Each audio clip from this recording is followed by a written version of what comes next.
作为一个负责任的铲屎官，不仅仅要给猫咪提供足够的食物和水源，还要时刻关注猫咪的身体健康情况。打喷嚏对于哺乳动物来说，是再普通不过的一件小事，任何引起鼻腔不适的情况，都会通过一个喷嚏来解决。猫咪也是如此，引起它们打喷嚏的原因和人类一样，例如空气污染物、过敏源和传染性颗粒物质等。一般来说，猫咪偶尔打个喷嚏没有什么好奇怪的。但是如果猫咪开始频繁的打喷嚏，并且每次都连续打好几个，这时候就需要主人立马重视起来了。今天铲屎官 Lily 就来聊聊猫咪打喷嚏的几种原因，尤其是最后一个原因要格外重视哟。原因之一，短短的鼻子容易痒。波斯猫、喜马拉雅猫等短鼻子伙伴就是喷嚏一族，因为它们的鼻道狭小而容易产生喷嚏。但如果一只猫总是连续性的打喷嚏，有可能是感染了鼻炎或卡了较小的异物，就需要及时检查。原因之二，看不见的喷嚏引擎。看不见的螨虫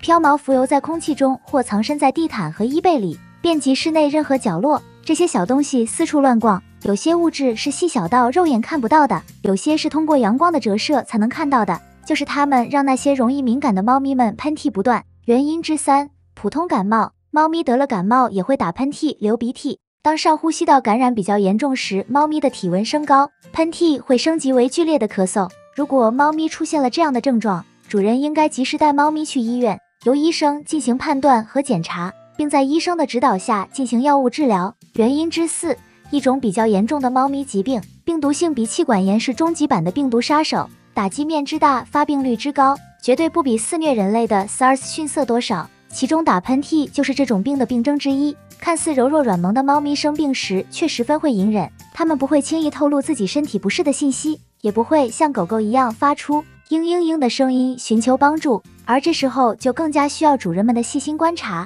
关注铲屎官 Lily 了解更多养猫科普资讯。